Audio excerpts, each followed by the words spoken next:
Was it last episode that I was talking about clipless pedals and not clipless pedals? I think so. It was a recent episode, if not last episode. Mm-hmm.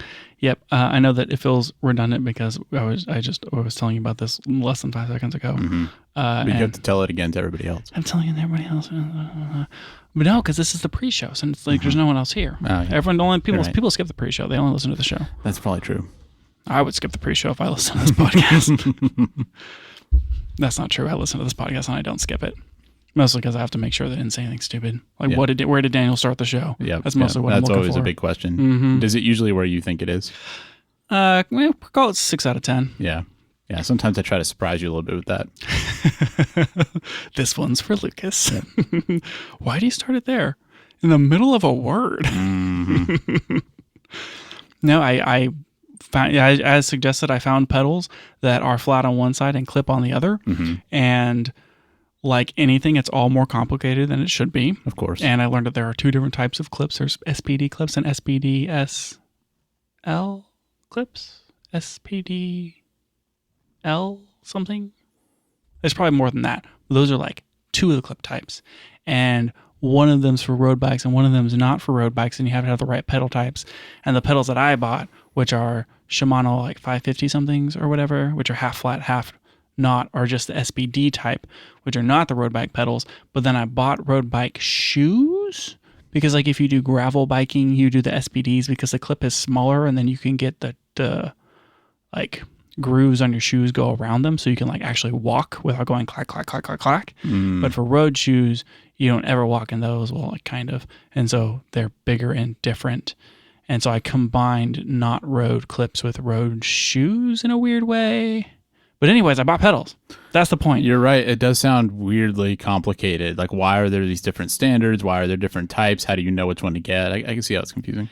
I mean, it's just, I feel like it's like that with everything. Where once people start, it's like, oh yeah, we'll just make this a thing. And then they're like, oh, actually, this standard needs to be slightly different. Yep. Actually, this standard needs to be slightly different.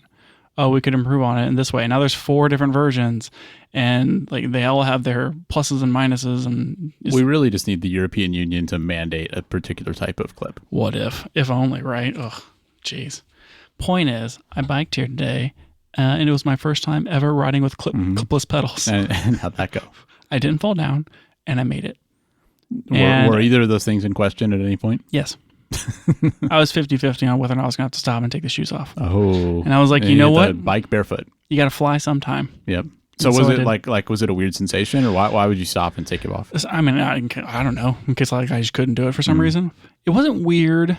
I did feel like I could pull up a little bit on the pedals, but that was more sense. Of like going uphill and just kind of trying to get a feel for like, normally I'm used to trying to keep my foot in contact with the pedal at all times rather than knowing that it's like physically adhered. So it kind of changes the way you pedal a little bit.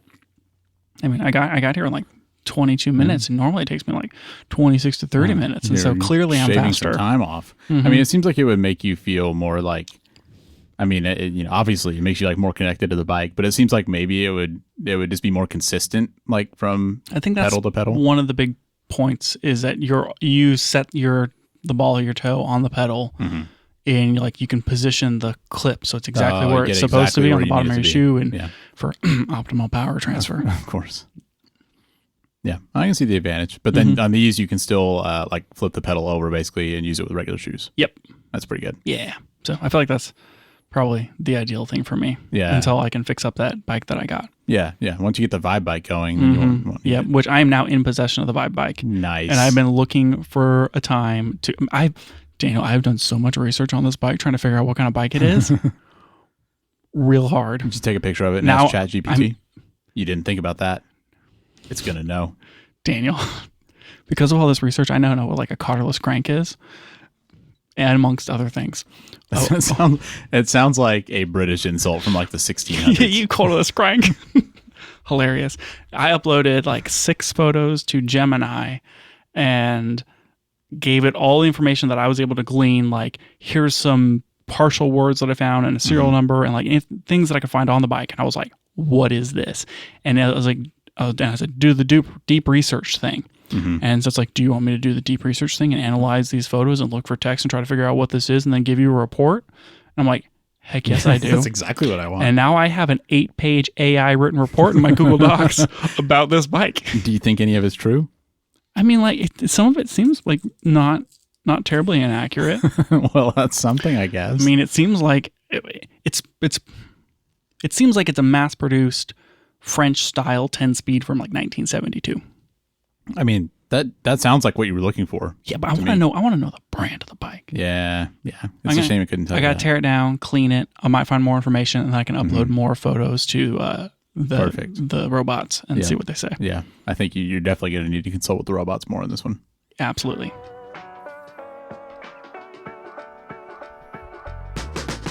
Welcome back to the Camera Gear Podcast. I'm Daniel. And I'm Lucas. And we're here today to talk about the gear, software, and techniques we use to shoot photos and video.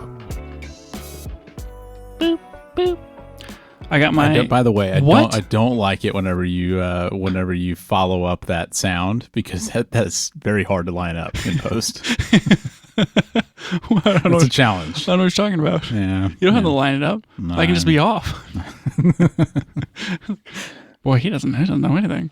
Yeah. Anyways, I thought you just like pulled the sound off of this thing. No, Is that only for our benefit? Well, it is helpful in the edit, but I take those clips and I swap them out with ones on the software, because the ones on this recorder are 16-bit and the 24-bit that I have on the computer sounds better. So interesting. Yeah, I do that for the people, because I want them to have the highest quality sound. Can you possible. not put the 24-bit on the recorder? If I put 24-bit files on this thing, it makes me convert them to 16-bit before I can play them. Ugh. So that is one of the few limitations of this podcast recorder that I otherwise really like. I'm upset that I haven't been able to tell the difference. Yeah. I guess I'm not side-by-siding it. Yeah. Not listening to this podcast while on this podcast. that would be a little bit too far. Just Inception. Anyway, I got my film photos back from my Canon Auto Boy. Mm-hmm. Yeah, that's a tele quartz date. Also from that Olympus camera, right? I did. I got the Olympus camera ones back too. Those looked insane. They looked like nebulas. You sent me the pictures, and I think all of them maybe were in the same folder together. But whatever it was, I feel like I could definitely tell which ones were the Olympus. Oh yeah, the Olympus ones look like it seriously looked like a star photo. Yeah, like I mean, it's pretty cool, honestly. Yeah, they were. You could tell like that was a building and that was a flower, but those were that was about the extent of what you could discern. Yikes! Yep. Worth the $10 to develop, I guess. Yep. But the ones out of the Auto Boy was pretty happy with. Yeah. Also, I was showing them to my wife, and she said, "I like the colors." She's into that Canon color science. It's not there. It was Fuji 400, Daniel. Mm-hmm. So it's Kodak color science. Yep. That was a subtle burn of Kodak and Fuji 400 being the same film stock under different brands. It's pretty subtle. Glad you explained that to us. Zinged them. Mm-hmm. Got them. Anyway, I was pretty happy with all the photos. There was maybe 2 that missed focus because I was taking a picture of someone or something too close. The mist filter looks like total garbage. Yeah, because I saw some of the pictures and I thought, man, like this seems inconsistent. Some of these pictures are really cool and some just look terrible. And then you reminded me about the mist filter and I realized that's what's going on. That's why some of these look so bad. But otherwise, like they all captured all the feels of all the Japans and I was super duper happy with them. And I want to take some of the photos that I took that were similar, like maybe some of, what was the name of the arch place that we went to in Kyoto? The Senji Temple, is that right? No, that's not it. That was like in the Thousand Gates thing, though, right? Yeah, that's what you mean. Yeah, that one. Yep. Anyways, it's called something. I'm sorry to no one. I want to take like those 2 pictures and see if I can color match my Fuji, and then make a preset to make some of my Fuji photos look like Auto Boy Fuji 400. Yeah. Mm-hmm. Yep. Yeah. It seemed like, I thought most of them came out pretty good. And when I saw you using that camera on the trip, it's not like you were taking a super long time to take those pictures. Like you were just kind of casually shooting. So it seems like a pretty good, pretty good camera for like that casual use. I don't know if it's a matter of I've gotten used to and figured out how to shoot with those film point and shoots, or it's just that the Auto Boy is that much better than the Himatic AF2. But boy, that Auto Boy just ran circles around my Himatic AF2. I agree. I think it has to be I mean, I do think you've gotten more experienced, but I think the camera has to play into it because I mean, the lens is probably better than the Himatic and all that. Yeah, probably. The Himatic is definitely older and was kind of the first of those Minoltas that had autofocus. So yeah. Maybe the cool. AF1 had autofocus. Anyway. So tell me, like, Auto Boy versus Pentax 17. Like, which one are you taking when you want to shoot casual photos? Like, why are you picking one over the other? Now that you have both. That's a ridiculous question. How dare you? Is it? I haven't actually thought about having to make that decision. And now that you present it in front of me, I don't know if I could pick. I think that if I wanted half frames that were nastier, I would pick the Pentax 17. Mm-hmm. And if I wanted just kind of fun point and shoot stuff, but it not be, too hard to deal with, I would pick the Auto Boy. And I think I'm going to probably pick up the Auto Boy every time over the Himatic. Yeah. It's like, it seems like the Auto Boy is just like a better Himatic, but the Pentax 17 is different, mostly from being half frame. Like it's going to have more noise, but you'll get more shots out of it. And it's zone focus. So it's just kind of it's a totally different shooting experience. I feel like the Pentax 17 is maybe more of a snapshot type thing, whereas with the Auto Boy, I can kind of frame things a little bit, but I don't know. Auto Boy is so much fun. It's so much fun. What do you think the modern version of that camera is? Like full 35 millimeter, same like types of features. I mean, something that's not, from the 80s. Like, would it be an Instax camera, or what do you think somebody would pick if they wanted like a newer camera that kind of fit that same use case? So like, there's like a twofold answer here. One, it's literally the camera that we're going to talk about today, which is the Fuji X half. Yeah, interesting. It is as close to a point and shoot film camera that a digital camera I think has ever gotten. Yeah. I wasn't actually trying to tee up that topic, but that is really interesting. What do you think for film though? We're going to kind of get into that when we talk about it, but It's like having experience shooting with Pentax 17, the Himatic AF2, the Olympus Pen EE, and my Auto Boy. I now feel like I have a pretty good grasp of what it was like to shoot with point and shoot film cameras, and everything about the X half is like, oh, they took all the annoying things about shooting with point and shoot auto film cameras and just made a digital version of that, and it's just like to a T. Yeah. Anyway, I feel like for someone who is, to me, the Auto Boys were like, you want to have a camera that can shoot decent photos, not decent, but like it can shoot okay photos in full 35 millimeter. It's got a 2.8 lens and it has a zoom. So it's like, I like that yours has the tele. I think that's, because I think about shooting on my phone, it's super useful to me that I have a tele option. So I think it's cool. And so I'm thinking the market for that is, I don't know, like it's the family camera where you don't want to buy like a full-on interchangeable lens camera. You just want something that can shoot decent photos, has a flash on it, and maybe it was like $200 to $500 or something. And so right now, every point and shoot's more expensive than it needs to be because they're all vibe cams. I would say maybe the Lumix TZ99 or whatever it is, the one that has that 5000x zoom that's maybe like $1,000. It's maybe a little expensive, but that's kind of a really versatile, like maybe family camera, I guess. But you don't have a film camera in mind? Like a modern film camera? There are no modern film cameras. I guess there's nothing like that. There's just the Pentax. There are no modern film cameras. That's true. I mean, the Auto Boy line / the Sure Shot line made cameras up until 2008, 12, something like that. And so like there are things like that. I would say the most cool version of it is probably a Contax T2, where the lens goes completely flat whenever you turn it off, and then it zooms out when you turn it on.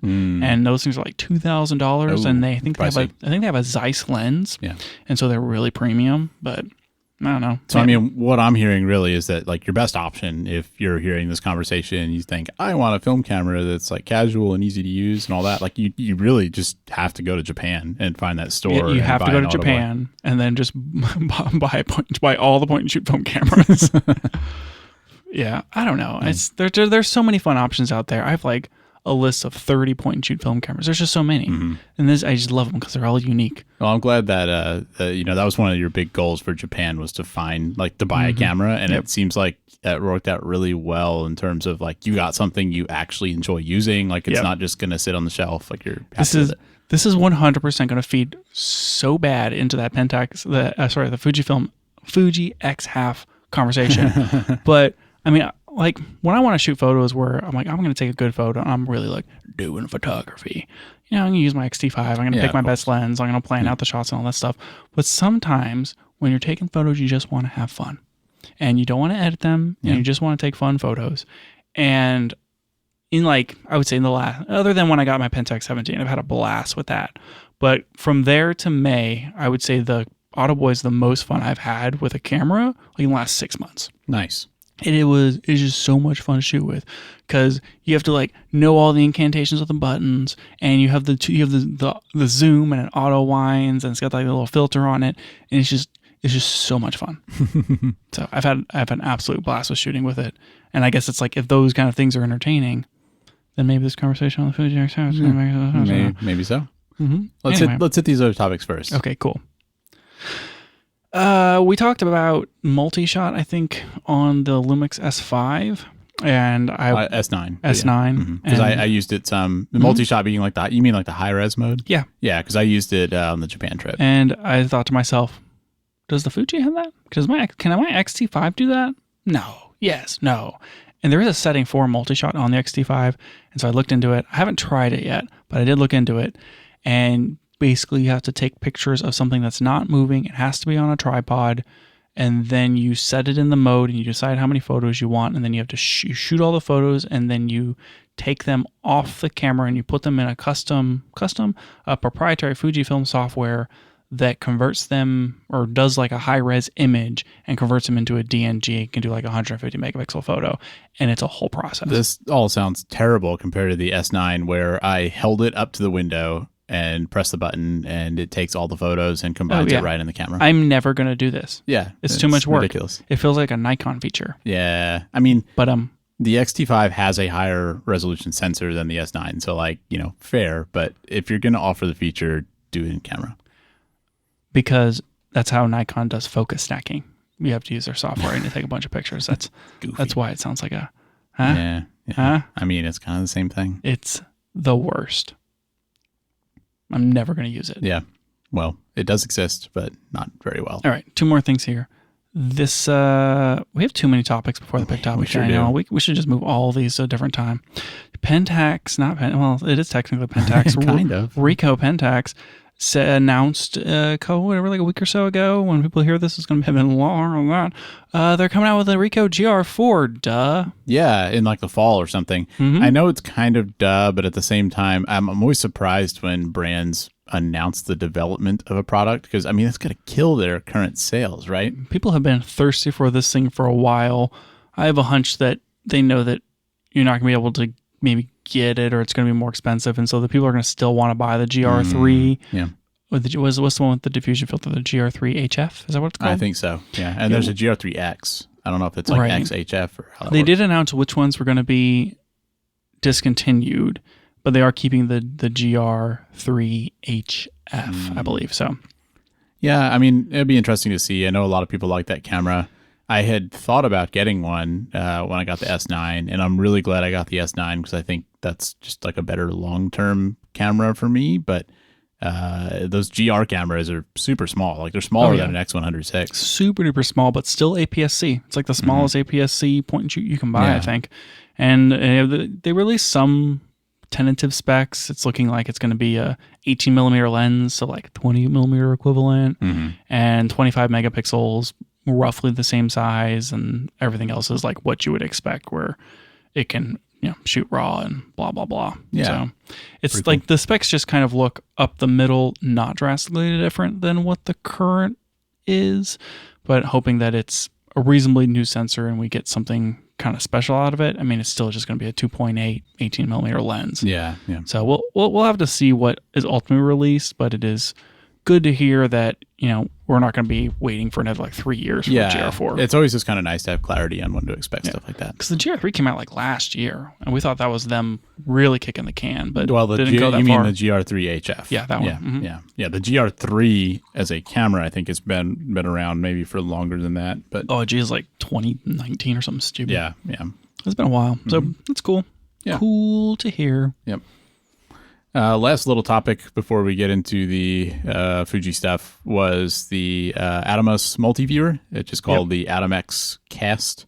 And the backstory here is, at one point I wanted to sell my Ninja, and then I saw B&H was selling the Connect module for a really cheap price. So I picked that up, and then I saw they were selling this one for $75, which was half off.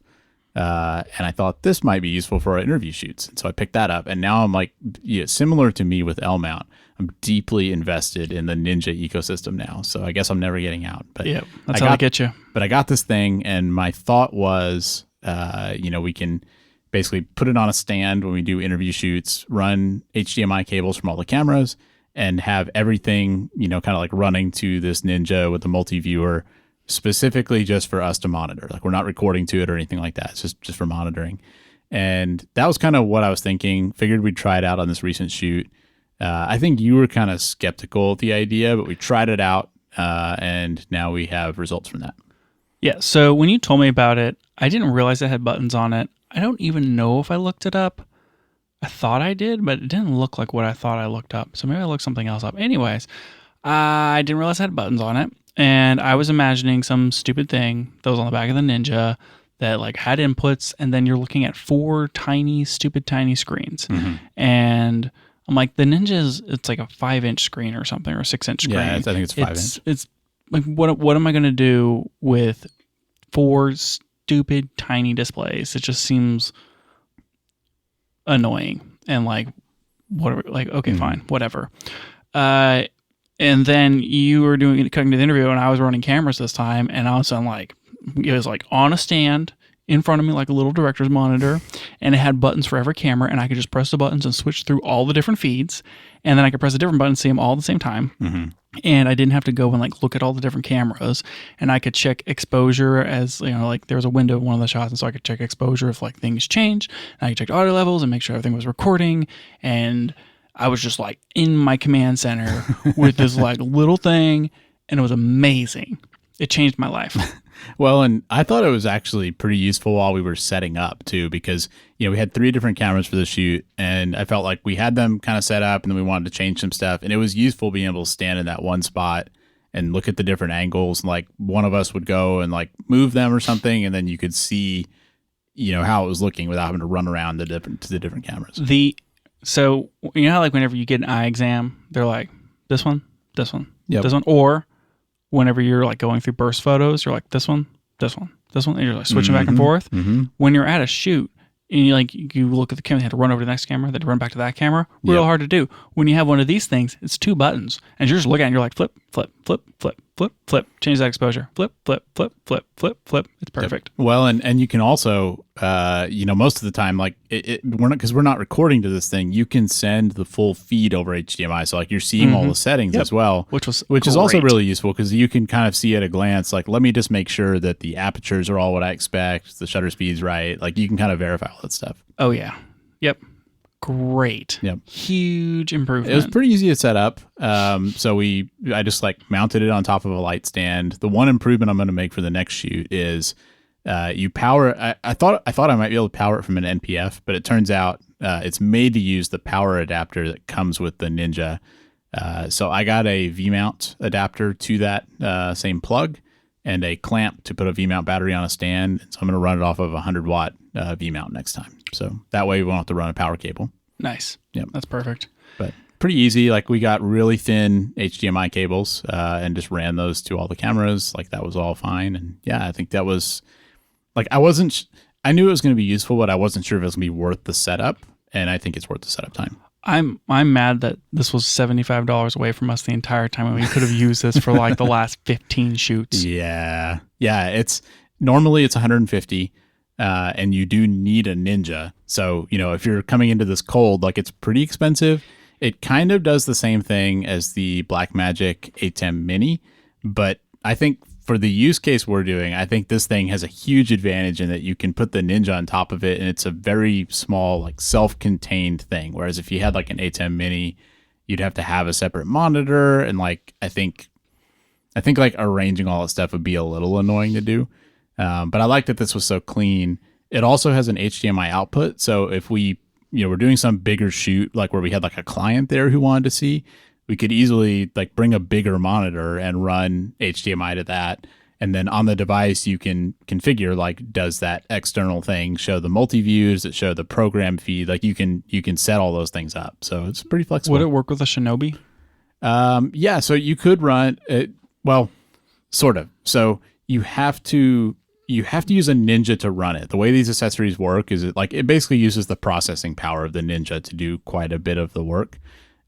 You could use any other monitor like with the HDMI output, but you still have to have a Ninja in the mix. Okay, so you couldn't buy like a 7-inch Atomos monitor product to connect this into? Yeah, unfortunately not. Even still, I feel like most people who are maybe in a situation where they would need one of these have probably accidentally leaded themselves into a Ninja at some point. Yeah, it's very possible. That kind of is what happened to us. So. Yep. And I mean, I kind of joked at the beginning, like I feel like I'm deep in that ecosystem now, but honestly, yeah, it makes me less likely to sell the Ninja because I've got these useful accessories now. Yeah, I feel like there's things like this make having and wanting a Ninja make sense again. For me, and for a while, it was like, why would you get a Ninja? Well, maybe you want to shoot. Maybe like you need a monitor, you want the option to shoot some RAW, and then you need unlimited record times. And the unlimited record time is what got me with the XT3 only being able to do 29 minutes. Yeah. There was a shoot that I wanted to do where it's like I needed long form video. And so I purposely bought the Ninja, and you already had one. And I used our cameras to like do this thing. But it's like if my camera had unlimited recording, I would never have bought it. Yeah. And most cameras now have unlimited recording. Yep. And so it's like, I don't know. I think that with that change to cameras, it's like one of the reasons why Ninja has gone away. So maybe less people are accidenting themselves into a Ninja. It's definitely become a more niche product over time, I think. But I don't know. I'm happy with it. And I think, good on Atomos. I think they've done a good job of like expanding that to where like me as an owner of that product, I have these abilities to like buy these add-ons that do useful things for me. So yeah, I think maybe probably the most useful thing that's come out of, and maybe this is probably too broad of a statement. I'm going to get a lot of flack here. One of the most useful things that's come out of the whole Ninja thing is probably ProRes RAW. Yeah, and like that was in coordination between Atomos and Apple to like make this codec. It's a decent enough RAW codec. Most cameras are using it, but you basically get stuck into a Apple or Atomos ecosystem and shooting ProRes RAW. So. Yeah. That like it's a problem for us with Resolve getting that into a useful thing. Yep. And the Blackmagic video assists are really expensive if you need anything over 1080p. Yep. Unfortunately. All right, enough of this, Daniel. We got to talk about this Fuji X half. We're like 40 minutes into the episode or something silly. Yeah. It's been a long time. Let's take a break and then we'll get into that. Okay. We'll be back in just a moment, but we wanted to let you know that if you'd like to support the show, you can now subscribe to us on Patreon. It helps cover our hosting costs so we can keep the show running, and you might find an occasional behind-the-scenes post on there, like some photos we've taken recently or a mini review of some new gear.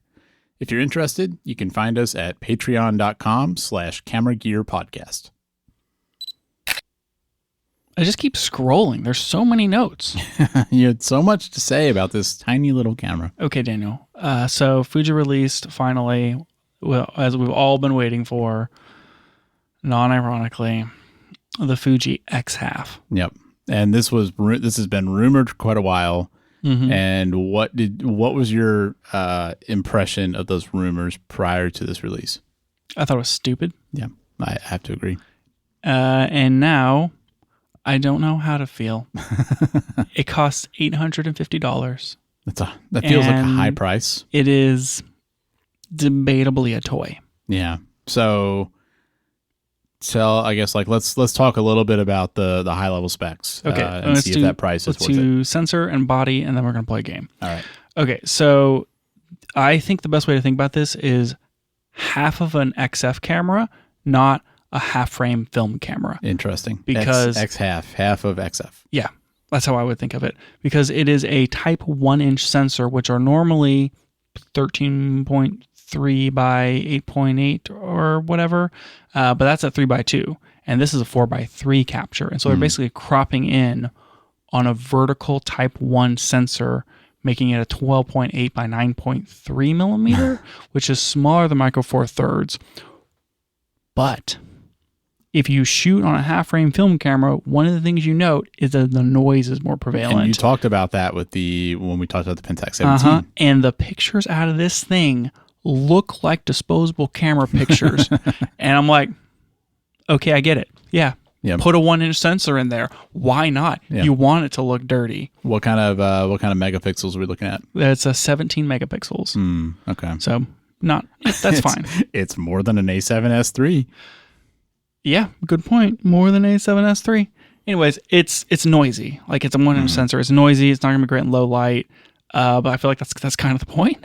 Yeah. It's vertically oriented, and you get ISOs at 200, 800, 3200, and 12,800. Like just those 4 options? Just those options. Oh, interesting. Those are the ISOs. Nothing in between. It doesn't even use like whole third stop stuff. This is a point and shoot camera, Daniel. I mean, clearly, yeah. This is just like such a point and shoot digital film camera. Yeah, it really is. It's not fair to say film. Anyways, I mean, so before we go farther, I do have to give them credit for doing something unusual here, in the sense that it's not just like, oh, we used an older APS-C sensor. Like, let's see what you got, Fuji. It's a weird choice, but okay. if their goal was to emulate the experience of shooting on an Autoboy or a Sure Shot, a Himatic, Natura, like, they did it. Yeah. They just, what's it like to shoot on a film camera but not have to pay for film?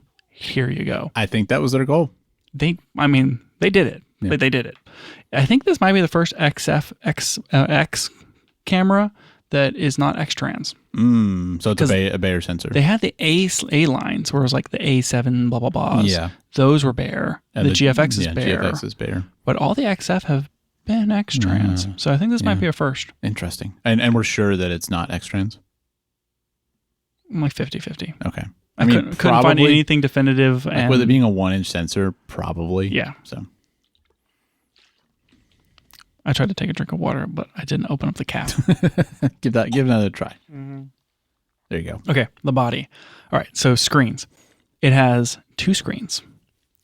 One is like a tiny little pill-shaped vertical thing that shows the film simulation, but then you can swipe through it to change the look of the effects and the film simulation. I mean, that one's like it's like a text display or something, right? Like it's not a color LCD. No, it shows like a picture of the film simulation. Cool. But it's like a little vertical one. And then next to it is the vertical screen, which is fixed, not tilty, nothing. It is fixed in place. I missed that. Low resolution, garbage. It's not garbage. Vertical screen. That's where you change all the settings. You have to like swipe up, swipe left, down, right to get to certain setting screens, and then you tap to change the settings. Wait. So you telling me there's no buttons on this thing? There's a shutter button. There is a crank lever. There is an exposure dial, so you can set your exposure plus or minus. And there are the touchscreens. I did not realize that it doesn't even have like a D-pad. I don't think it has a D-pad. Interesting. I'm gonna double check by looking at pictures of this thing. They saw the Sigma BF and they were like, we can go simpler. Oh yeah, definitely. I mean, it does have an aperture ring, and the aperture ring has a little lever on it because it's such a small aperture ring, and so you can like use the lever to turn. Oh, which is kind of cool. On the back, it has a still and movie flip switch, and it has a play switch so you can see your photos. Oh, because of course this thing can shoot video. So those it has 2 buttons: the play and the shutter. It has a switch, a dial, and an aperture ring. Man, it doesn't get much simpler than that. Which is kind of the point. I guess so. Okay. I saw there was a picture of somebody who had the lens cap on a string. Like, if you look here, no one else can see it, but like the type of lens cap that just pops off, it doesn't like, you don't like squeeze the things. It's like a rubber overhang. Yeah. It seemed like somebody had that on a string on the camera so that you could like take it off and it would dangle, which is very kind of film camera. Yeah, I mean that kind of feels on point for this sort of thing. Oh yeah, definitely. And let's see, f2.8 lens at 10.8 millimeters. So that's the equivalent of like a 32 millimeter, and an f2.8 is probably 5.6, something like that. Well, that seems about right, I guess. Pretty reasonable. Like it's fine. It has an OVF. I mean, those are pretty sought after, right? Like, well, better than an EVF. Yeah, I mean, you see the world, right? Yeah. There is no like digital EVF like the X100-6 or X100V. It is just straight up an OVF. And so you're either looking at the trash screen on the back or you're looking through an OVF. Interesting. Perfect. Just perfect. Let's see, we talked about the aperture. It comes in 3 colors. It's using the W126S batteries from like from the XT4, the XT3, the XS10, the XT30, the XT32, the XT20, I bet it gets a lot of shots of that battery. 880 rated shots. Gosh. Yeah, so this thing just shoots forever. I mean, you're not doing much with it. Like you don't have any buttons. For no reason, it has a cold shoe. That is weird. Because why would you not want like a cute little flash on this thing? Frustratingly. Yeah.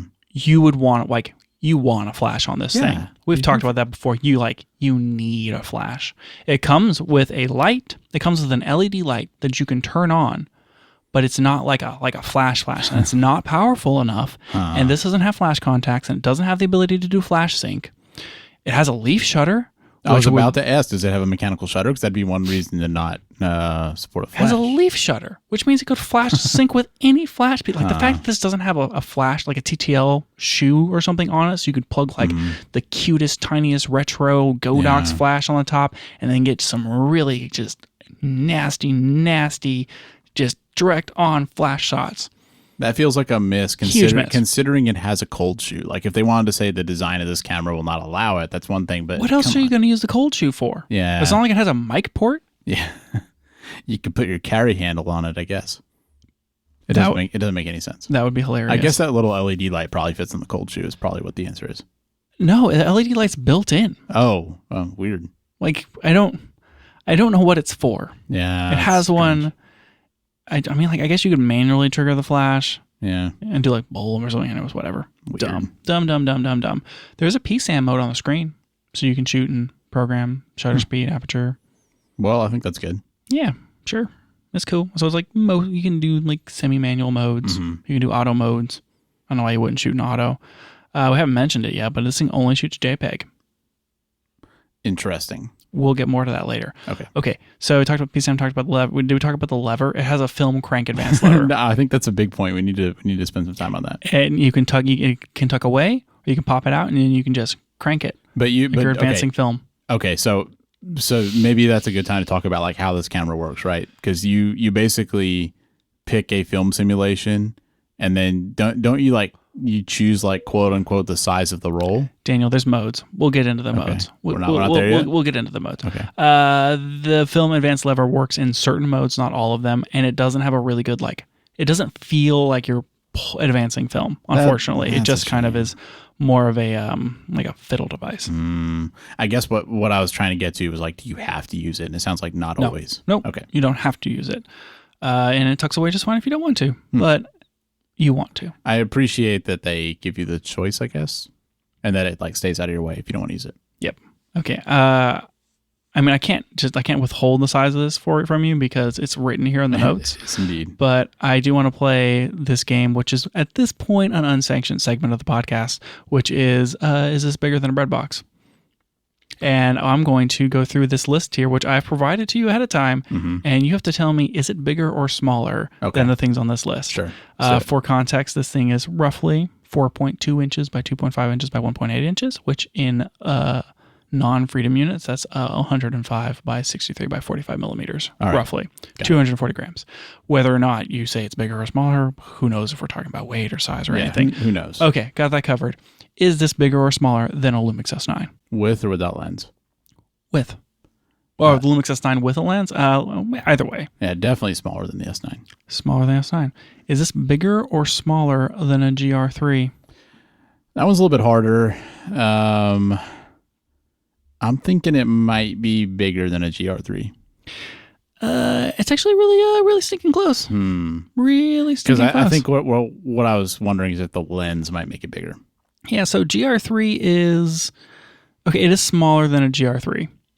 4.4 versus 4.2, 2.6 versus 2.5, 1.5 versus 1.8.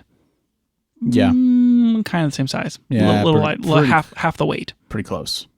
Half the weight? Half the weight? No, I'm looking at the wrong weight. Sorry. No way. Never mind. No, probably not. So we're really close. Is this bigger or smaller than a bread box? So I don't know if I've ever seen a bread box, but this has to be smaller than a bread box. Almost certainly. Unless it's like a box for a single slice of bread. Is this bigger or smaller than an MX Master 3S Logitech mouse? Oh, well, in one dimension, it's thinner than that, but otherwise, no. It is smaller than that. An MX Master is larger in almost every dimension. Okay. In every dimension, it's larger. That's an interesting comparison. Like if you think about, it's a bulky mouse, but still, that kind of surprises me. Do you think this is bigger or smaller than a bar of Irish Spring soap? I think it's smaller than that. I actually don't remember. I think it is smaller than that.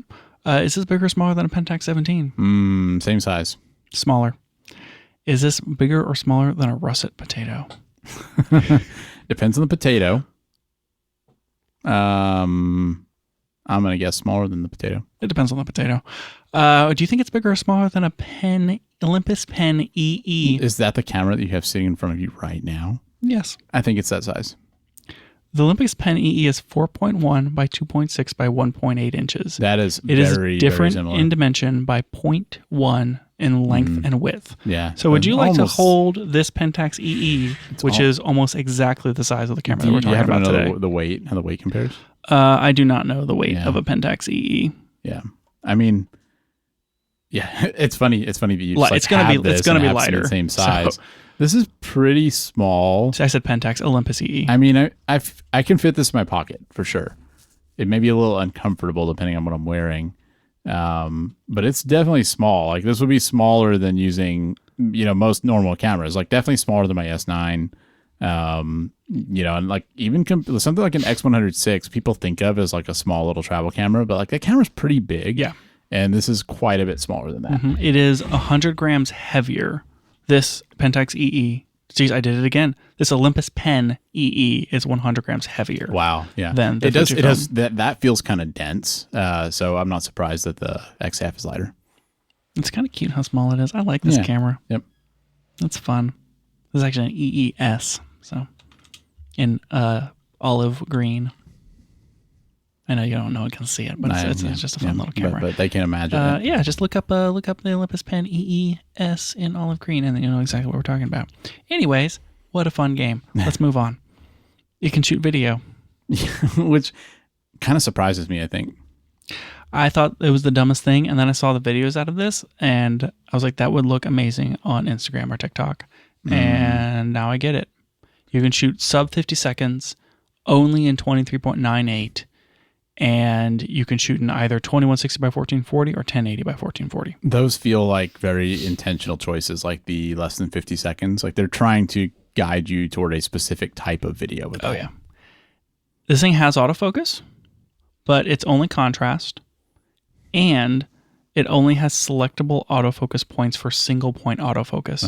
So it's pretty limited. It is so much like a point and shoot camera, but a newer one. And so like if you think of like a Nikon F2 or something, like I don't know if that's an optical comparison because I actually haven't shot with this and I don't know what the autofocus system is like, but I am thinking of like the older Canon film and DSLR cameras where whenever you look into the viewfinder, there's like 5 autofocus points or 8 autofocus points in an array, and you kind of can pick which one you want to use as the autofocus point, and then when you have press to start, it focuses on that point. Yeah, that's actually how my old Nikon DSLR worked. Yeah, that's how this works. You pick your autofocus point, and then it focuses to that point when you autofocus. I honestly think for being basically a point and shoot camera, it doesn't bother me that much. I No, think that's totally fine. But like it's super on the nose for what this is. It's like, oh, let's make it like an old film camera. Boom, there you go. It's got the autofocus system of an old film camera. Yeah. Have fun when your photos, you miss focus on your photos. Yeah. Because you're absolutely going to, and you're gonna love it. Yep. I mean, honestly, contrast AF is not that bad for for this type of casual shooting. It's not like you're not going to be shooting sports on this, that sort of thing. Like, it's fine. Also, the depth of field is roughly that of a disposable camera. Yeah, and so like you're not doing low depth of field on this thing anyway. Yep, that makes sense. It's great. I'm on board. Okay, we got to talk about the modes. So there is this diptych mode. Diptych. How do you say it, Daniel? I think it's diptych, but I don't know. Yeah, it was the thing where where it's like a 35 millimeter frame and you got 2 pictures in it. Yeah. That they have that mode where you can shoot 2 half frames, but you have to shoot them in succession, and then they like puts it together. Because whenever you get into the app on this thing, whenever you do the film mode, it shows you all of your stinking photos in a film strip. Of course, and then it does. says like the film simulation on the film strip. Of course, and you can. Oh my gosh, yeah. So whenever you're in this mode and you're doing the half frames, that's what the lever's for. So you set it in this mode, you take a picture or a video, and then advance it, and then you can change the switch to picture or video again if you want to. So you can do a combo of the two. Oh, but okay. You take a picture, advance the wait for a second for it to process, advance the lever, take another picture, and then you get the dual pictures. So that's what you use the lever for, and that's kind of like how you know that you're taking like the second half of your picture. Diptych, yeah. diptych. I especially like I think it's a good touch that you can do like half video, half photo. I could 100% see people using that. Love it. I think that's great. And I think this mode is like fine or whatever. It's weird that like that's kind of, no, that's actually not the only I think that's not the only reason. Yeah. You would also use it in film mode, but like you can use the lever for this mode. The other mode is quote unquote film mode. And in this mode, you can shoot, you choose your film simulation and you choose the size of your roll. Quote unquote roll, and it's 36, 54, 72 photos, and you pick your film simulation, and whenever you're in this mode you can't review the photos and you can't change the film simulation, and you have to use the film advance lever to move forward to the next photo before you take the next picture, and that's basically it. So what happens if I shoot like 10 pictures and then I'm just done with this? Can I change the mode? You can press a button and end the roll. Okay. It rewinds the film by digitally counting back down to 0. Oh my god! And then you can develop them and look at them in the app. Do you? And so that's wild. Do you know if like you can I have a roll that I'm shooting with that, but then like switch out of it into like the diptych mode or something and switch back and resume my roll, or is this like once I enter that, like that's what I'm doing with this camera? Yeah, I think you can do like that. Okay. I assume you can do the diptych thing in this film mode. Maybe. Yeah. Assume you can go in and out of it. I guess I'm just curious, like if once you go into the film mode, is it like I've committed to this until I decide to end the roll? That's the idea. Yeah. Is that that's trying to force that. It is a mode of the camera where like if you actually like lose power, like you just pull out the battery or you remove the SD card, it will terminate the mode. Yeah. Well, that's fair, I think. Ridiculous. I mean, I've got to say, I don't think I've ever heard of a digital camera doing this.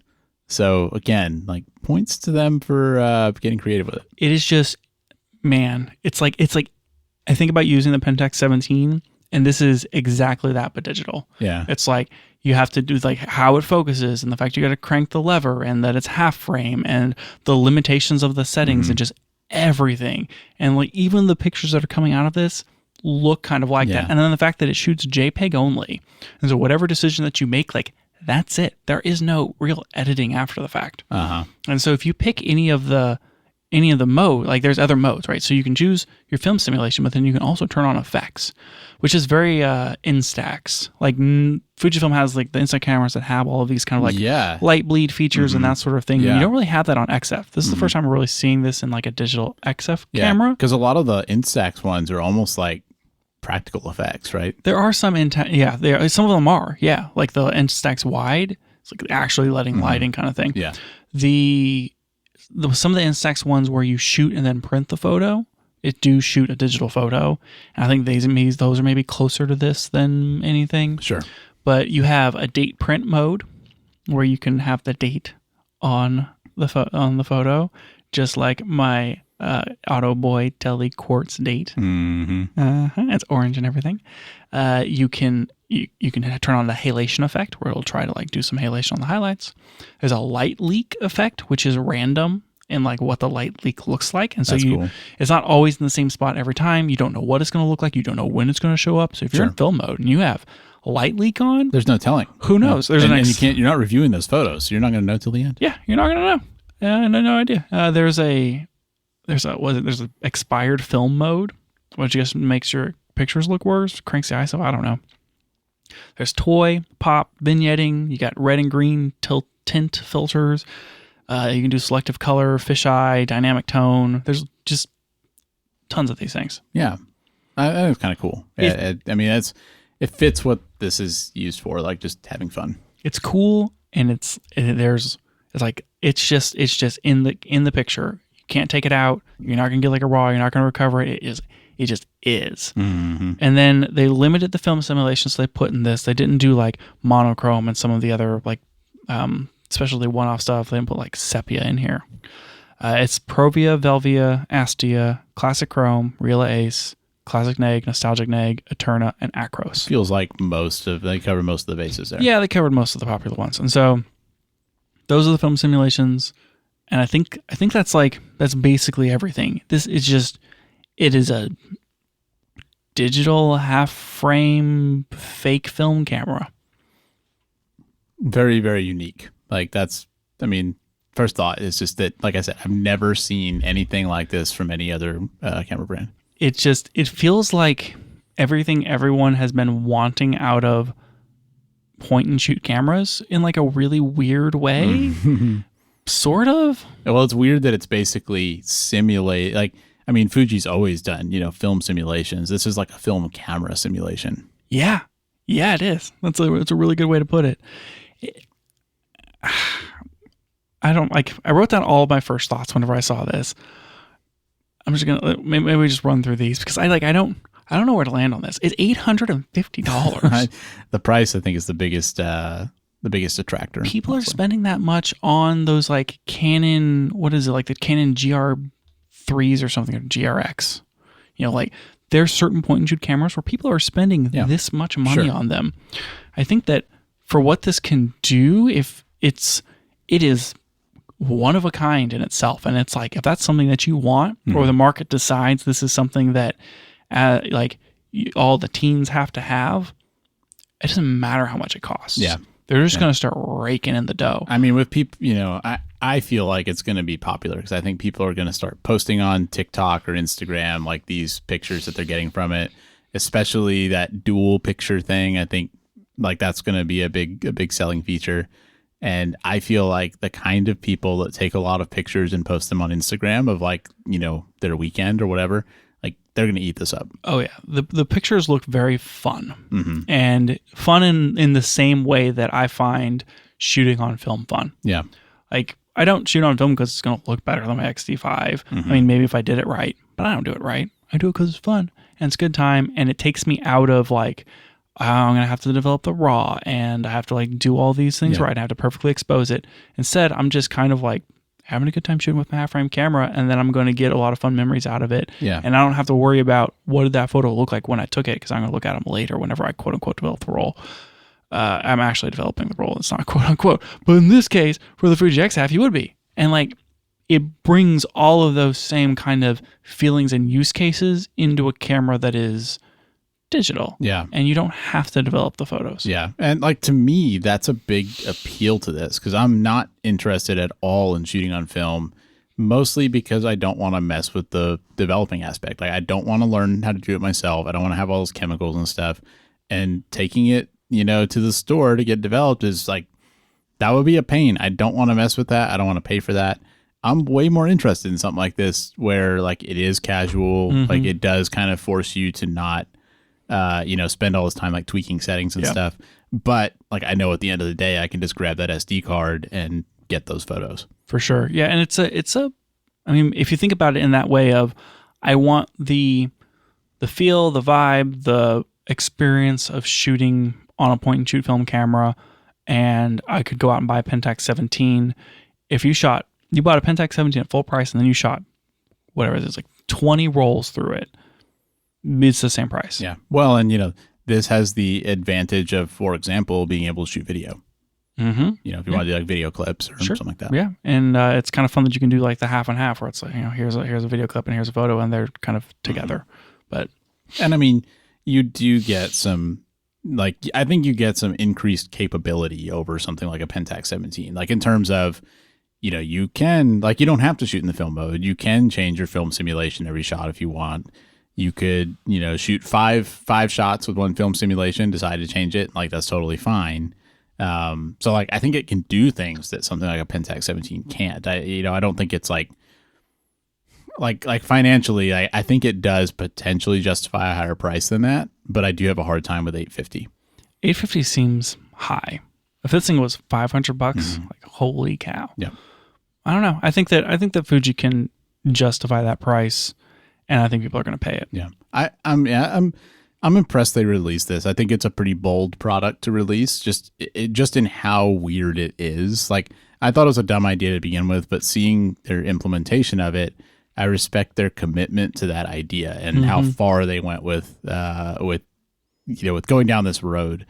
And I think they ended up with something that's unique enough to be cool. I mean, it may surprise you since I'm not interested in film, but I would be interested in this camera if it wasn't quite as expensive. I just think it's a cool idea, and it makes the neat aspects of film more accessible, to somebody who doesn't care about developing film. It's something that I would absolutely buy on a lark if it was lark money. Yeah. Yeah. I want to read some of these first thoughts, which was me watching a couple videos on this thing when it first came out and looking at the release, and I just kind of dumped my thoughts, which were that a couple different people said, you take a photo and they went to crank the thing and nothing, and then they went to take another photo and it was you have to crank the lever because so it's a little unreliable or something. Well, you take the picture and then you have to wait for it to process the picture before you can advance the film. That's kind of annoying. And so it's the lights will blink as it does the processing, and so you kind of have to either crank it twice or just give it a minute or a second. It's like a beat, click, wait, roll. I wonder if that's something they could fix in firmware. I don't know. The menus seem kind of meh. This is definitely an innovation on camera menus. Maybe not so much as the Sigma, but it is definitely different. Yeah, I do wonder a little bit about lack of a D-pad, Yeah, maybe. Yeah, they're making digital as hard as film. Yes, it's just harder. No, normally you shoot digital because you want it to be simpler, easier, faster, quicker, better. And it's what if it wasn't any of those things? You don't buy this camera for that. If that's what you want, get something. Get a XM5, get the XE5 that they're probably announcing in a couple weeks. Get a point and shoot camera. This is not for that. No. I wrote, is it a toy? Yes. I probably agree there. Pretty cool toy though. Well, pretty cool. Pretty cool. I mean, it's a luxury. It's a luxury toy too. Because if you need a family camera, probably don't get this. Unless you like vibes. Maybe do get this. I don't know. Maybe do. Maybe. I already said it's very much like a film point and shoot. I think it's really quirky, in the best kind of way. Should you just shoot film? Valid question. I think for you, the answer is yes. I already have a Pentax 17. Yep. And an Autoboy. It's true. And a Hymatic AF2. Yep. And a Canon AE1. I get here. Okay, but here's a question. Before you got into film, and I know part of why you got into film was because you think you might want to get into medium format. So that probably complicates things. But if you're able to kind of ignore that aspect, do you think if this had existed, you would have gotten this instead of getting into film? No. Just it wouldn't have given you what you were looking for? It's just not quite the same thing. Yeah. And I still need to buy a medium format camera, Daniel. It's out there. That's still on the list of things that I want to do. And I should just get you to print one. You should.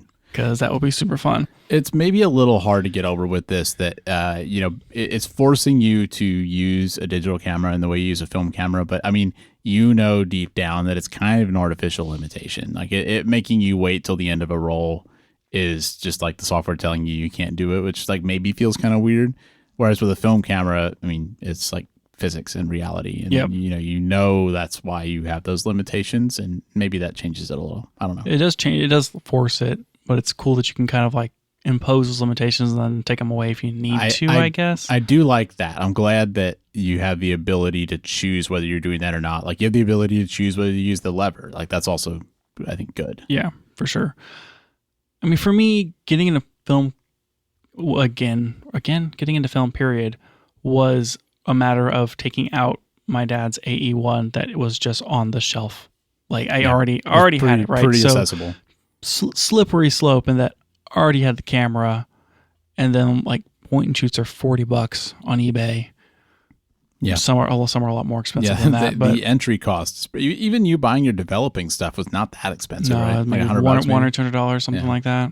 And so it's like it was approachable enough that I have spent less than the cost of this camera on film. Mm-hmm. Like in all the developing, all the roles I shot, and everything, I've spent less than this. Yeah. I think that's good context for people to have if they're kind of like debating between those two paths. And I bought a Pentax 17. I wonder if that math actually works out. It may be the same now.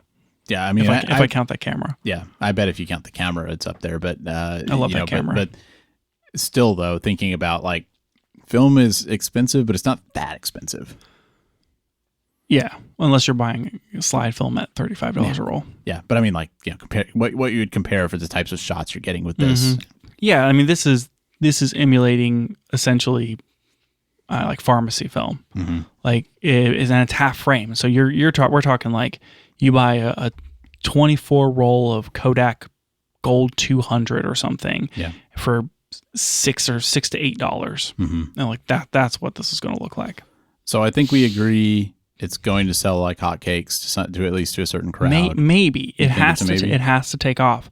I think that either like people don't realize this is out there, or it's kind of weird, and it just doesn't work out, or it starts trending on social, and then it like unbuyable. It's one or the other. This is going to be either like the biggest thing in cameras for the next 5 years, or it's going to be a total flop, and I don't think there's an in-between. It does feel like a weird gamble that they're basically relying on it going viral on Instagram. Oh, yeah. I mean, they know why people buy their cameras, and if I had to guess which way it's going to go, I think this thing is just going to blow up. Yeah, but I think so too. We'll have to see what happens. Yeah. I think that's true, and it seems like the main issues we have are really the price. Like, if anything, I think maybe the film lever is like a little bit of a miss. They should have made that more tactile. Otherwise, like, I don't know if there's any. Oh, the hot shoe. Yeah. I think the film lever and the hot shoe are the two things that I think are missing here, and I think the price is high. Otherwise, though, like how do you feel about Fuji having made this? I mean, because they already have problems shipping all their stuff, right? So now they've got this other camera they're going to be making that's, probably taking some resources away from producing the ones they have, adding video assist features to the XH2S firmware. Like, what do you think about Fuji spending their resources doing this? It was like the first thing that I was going to say was they haven't added any of the scopes to my XH2S, so I don't feel great about it now. Fuji makes so much stinking money on their Instax cameras. That's true. They have to make the cash cows, and it's like the X100V, the X100VI, the Instax cameras. That's over half their money. This could be another one of those things. Them making this makes total sense from a business financial standpoint. And if that means that they they can hire 2 more software engineers to give me the firmware support that I would love to have for a camera that I bought 3 years ago. That's true. Sweet. Yep.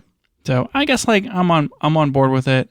I think this is really fun and really quirky, and it's too expensive for what I would want out of something like this, but there are people who are going to love it and are absolutely going to buy it. So one thing I just realized looking on B&H is that you can get this with the Instax Mini Link 3 printer.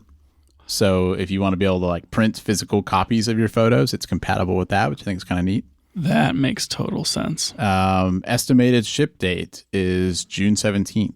That's pretty quick. Yep. They have all 3 colors on B&H. You can pre-order it. How many of these have you pre-ordered? 0. Would you believe me if I told you it supports Atomos Blue time sync? It would make me mad, and I would believe you. You could tell me this camera had waveforms on it, and I would believe you, because they'll add it to this before they'll add it to the X-H2S. Daniel, I don't know how to tell you this. That's it for the show today. Thanks for joining us, and if you liked it, tell a friend so they can check it out too. You can find out more about the show at www.cameragearpodcast.com, and you can find us on Twitter @CameraGearPod. We'll be back with more next week.